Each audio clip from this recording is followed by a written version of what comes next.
All right, what's going on? It's the In Case You Missed It podcast. This is Far Out. Alongside me, I got Patric of Insane Analog. Yo, what's happening?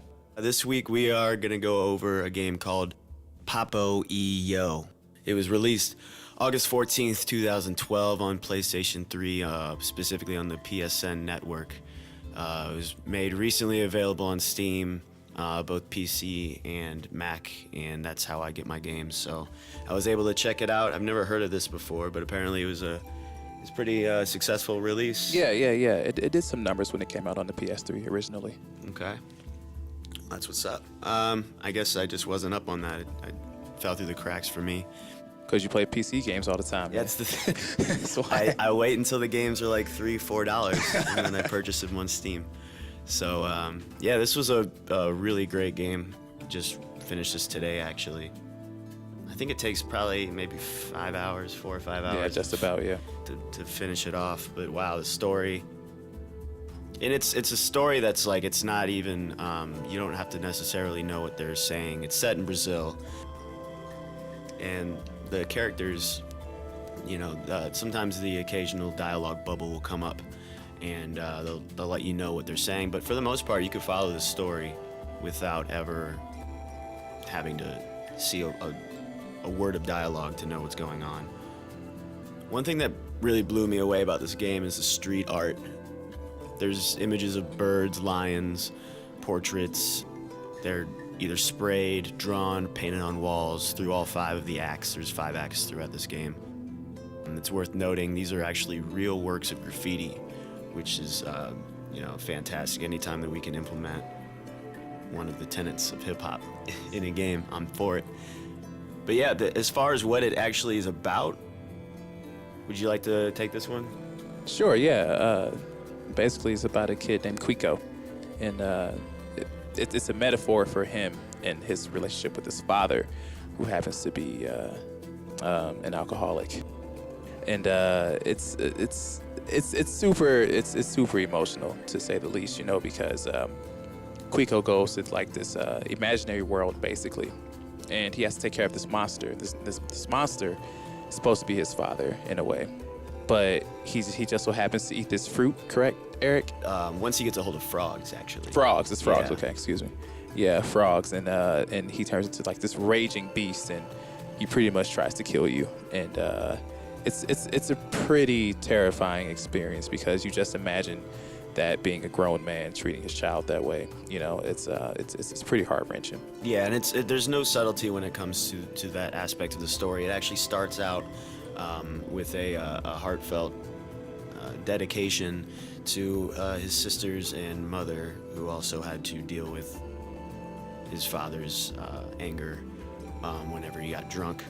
Obviously, the frogs are to symbolize the alcohol. Yeah.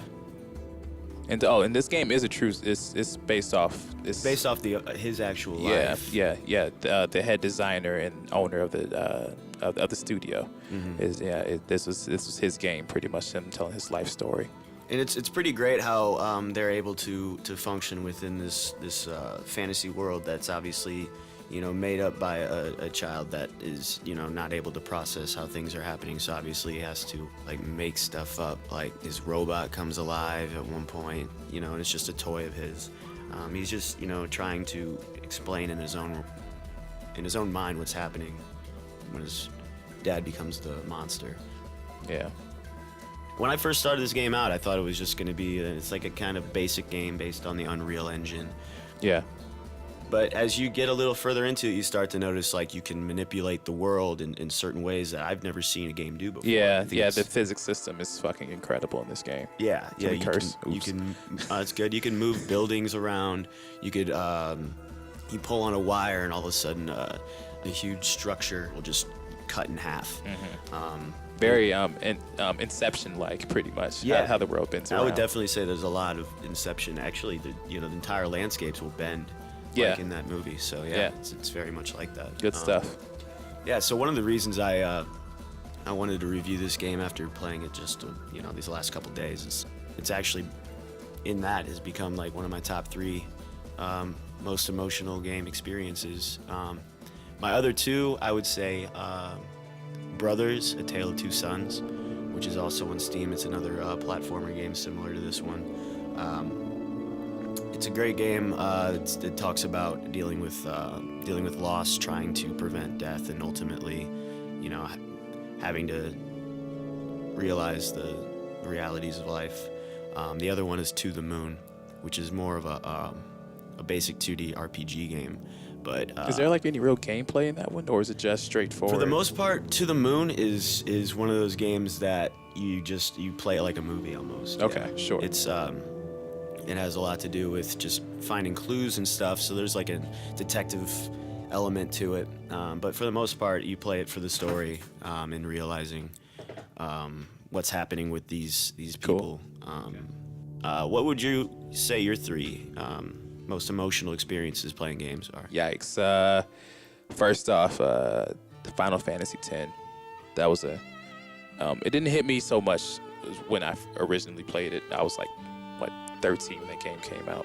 So, but when I got older and I started realizing the themes of like religious hypocrisy, and the whole point of the game too was that Titus, the main character, he was dealing with an absent father.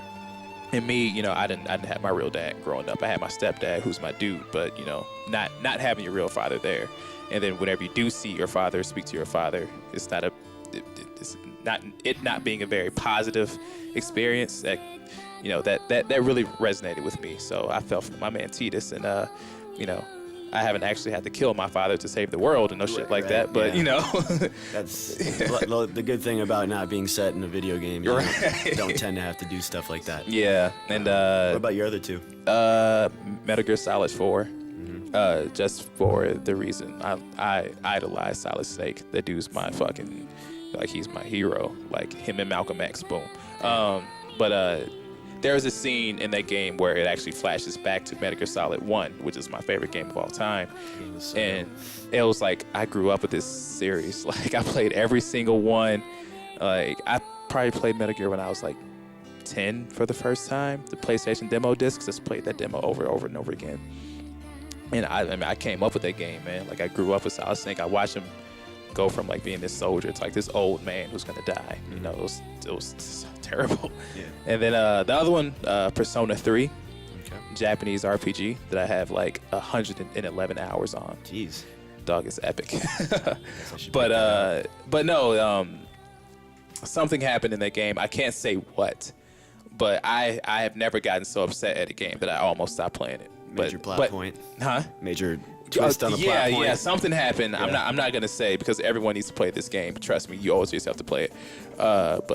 Yeah, that almost made me turn the game off, and I never would have played it again if that thing would have happened as it was hinted at. But right, yeah. But that one would have hurt real hard. We are fans of games that bring about an emotional response from the person that's playing it.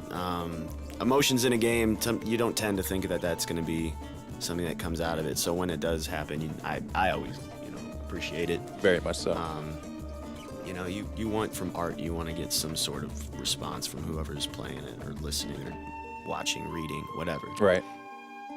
So yeah, that's why we like Papo Yo.